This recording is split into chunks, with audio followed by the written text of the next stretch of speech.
السلام عليكم ورحمة الله تعالى وبركاته. مرحبا بكم في فيديو جديد ووصفة جديدة مع دولفيس هند. نتمنىكم تكونوا على خير إن شاء الله وبخير. الوصفة اليوم كما كيبان في الفيديو ولا في الصورة هما محينشات بشكل جديد، شكل مختلف بسيط بحشوة اقتصادية جديدة. المحينشات ديالنا كيجيو مقرمشين من برا والحشوة كتجي معلكة ورطبة. فبلا ما نطول عليكم نخليكم مع المقادير ومع طريقة التحضير وفرجة ممتعة. بسم الله. لهاد الوصفة ديالنا غادي نحتاجو نص كيلو ديال الكاوكاو اولا الفول السوداني، دهنو بالزيت ونحمرو في الفران، اللي كيفضل يقليه في الزيت ممكن يقليه. كذلك احتاجت 150 غرام 100 غرام 150 غرام حتى 200 ديال الزنجلان، كنحمصو غير شي شويه، غير كنصهطو الثلث ديال المجموع ديال الكميه ديال الفول السوداني والزنجلان. كنعملوها ديال السكر ولا كنضيفوها ديال السكر، يعني اذا كان عندنا 500 غرام ديال الكاوكاو و100 غرام ديال الزنجلان هي المجموع ديال 600 ديال الغرام، الثلث ديالها هي 200 غرام ديال السكر. ممكن نقصو لان الحلوه ديالنا معسله غادي تكون حلوه فما نكثروش من السكر. 50 غرام تقريبا ديال القشور ديال البرتقال معسلين، نصف ملعقه صغيره من القرفه، قليل من المسكه، 3 ديال ملعقتين ولا 3 ملاعق كبيره ديال الماء الزهر، و3 ملاعق تقريبا ديال الليدام اللي هو خليط الزبده والزيت. اول حاجه غادي نعسلو القشور ديال البرتقال ديالنا. الطريقه كنت قسمتها معكم في الوصفه ديال البريوات ديال اللوز معسلين بالقشور ديال البرتقال.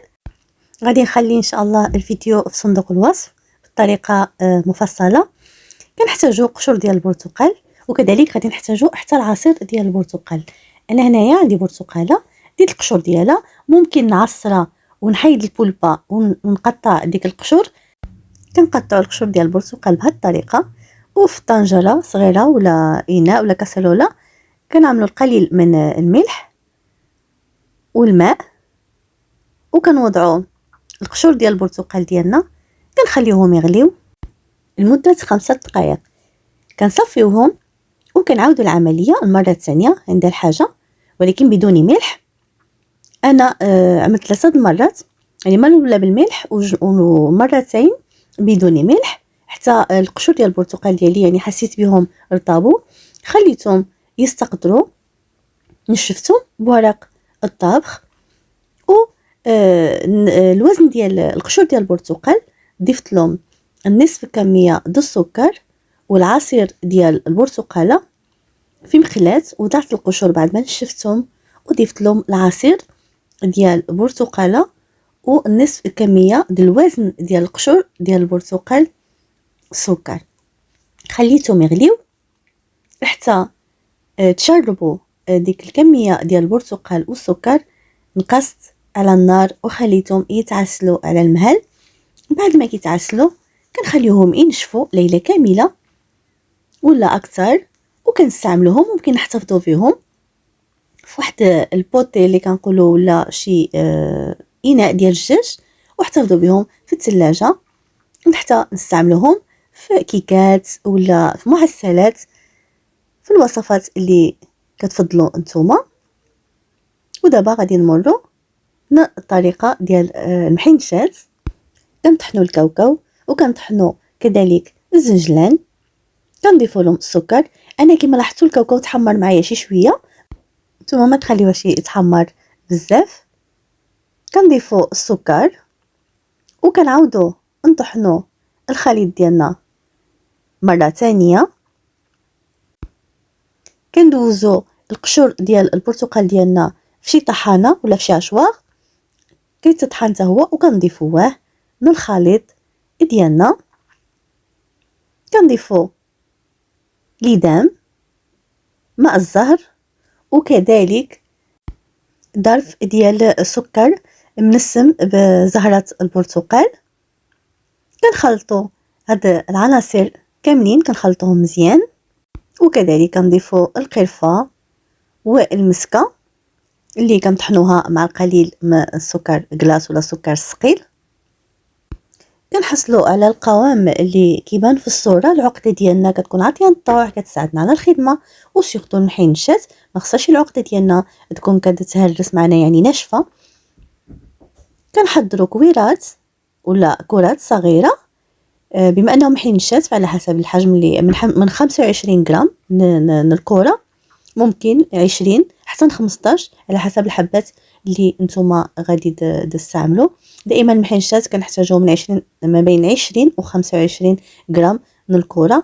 حضرت كويرات، ممكن مع الكويرات نحضروا حريبلات باش تجينا الخدمه ولا العمل يكون عندنا سهل. كنحتاجوا الورقه اللي قطعتها الى انصاف، حنا عندنا الورقه مربعه قطعتها الى مثلثات. كنحتاجوا ليدام باش كندهنوا الورقه ديالنا اللي هو خليط الزبده والزيت، وكذلك كنحتاجوا البيضه ولا ممكن خليط ديال الدقيق والماء باش كنلصقوا المحينشات ديالنا ولا البريوات ديالنا. دابا غادي نبداو نشكلوا المحينشات بهذا الشكل. غادي نحتاجوا كذلك الباليوش اللي كنقولوا هنايا ولا الكوردون اللي غادي يساعدونا في العمل اننا غادي نلصقوا المحينشات ديالنا. كما كتشوفوا طريقه سهله بحال اللي غنحضروا المحنشه يعني عاديه. كنحضروا حليبلات وكنقوموا بهذه العمليه كما كيبان في الصوره. ودابا بالمساعده ديال واحد الكوردون غادي نلويو الورقه ديالنا من جوج جهات، يعني كل قنت ديال الورقه ديالنا غادي نلويوه في اتجاه معاكس للاخر. يعني اذا كنت دابا كنلوي في واحد الاتجاه غادي نوصل حتى النصف وغادي نمشي لجهه اخرى وغادي نلوي في اتجاه المعاكس. نتمنى نكون قدرت نوصل الفكره والفيديو يعني كيشرح الطريقه. وباش كنخليو المحنشه ديالنا شابره كنشبروها بواحد الكوردون ولا بالباليو اللي كطيب به، ومن بعد كنحيدوه ما كاين حتى شي مشكل. غادي نحضر معكم واحده اخرى طريقه سهله يعني اون فوا اللي كنقولوا كتشبر التروكو كتجيك سهله ماشي صعيبه. هاد المحنشه هادي نفس الطريقه. الورقه ديالنا كندهنوها بالليدان نشبروا واحد الحريبل ولا كناخذ واحد الحريبل ديال الحربول ديال الكاوكاو بنفس الطريقه ديال المحنشه. انا نحاول هنا ما نسرعش الفيديو باش تشوفوا الطريقه. كنستمر بنفس العمليه حتى كنكمل العدد ديال الكرات. انا كذلك من غير هاد المحنشات هادو كذلك خديت كرات اصغر وشكلت بريوات. بعد ما كملت العقده ديالي كامله سخنت الفران على 180 درجه. دخلت الصينيه ديالي ما بين المحنشات والبريوات، عملتهم في صينيه واحده ودخلتهم يطيبوا على نار متوسطه فقط من تحت. ممكن الطياب ديالهم يعني اون فوا يطيبوا من تحت ولا ملي يطيبوا من تحت نقلبوهم، ولا ممكن نشعلوا عليهم من الفوق. انا كنفضل ما نشعلش النار من الاعلى لان كيتلهفوا، فكنقلبهم كنخليهم يكملوا الطياب ديالهم. مباشره كنعملوهم في طنجره اللي كتكون فيها العسل، كنغمرهم بالعسل وكنخليهم لواحد المده حتى كيتشربوا العسل مزيان. نسيت ما قلت، بعد ما كنخرجوهم من الفران كنحيدوا لهم هذيك الباليو ولا ديك العويد ديك الكوردون ما كيتهرشوش بسهوله. كنحيدوه وكنوضعوهم في العسل كنخليوهم يتعسلوا. المحنشات زينتهم بالفيتين كان عندي متوفر فزينت به، والبريوات زينتهم بالقليل من الزنجلان.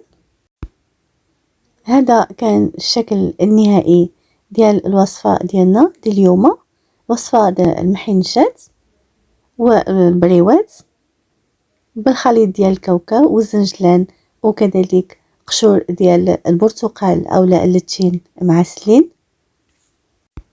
وصفة كتجي لذيذة وشكيل كذلك كيجي ظريف. بدلنا شكيل المحنشة على الشكل ديالها المألوف.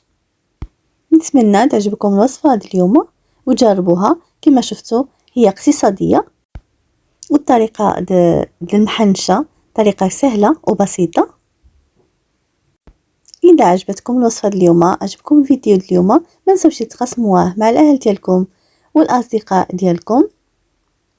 اللي كيزور القناة أول مرة كنقول له مرحبا به، ما ينساش يشارك ويفعل الجرس باش يوصلوا الجديد. والمشتركين ديالي كنقول لهم شكرا دائما من القلب على الدعم والتشجيع.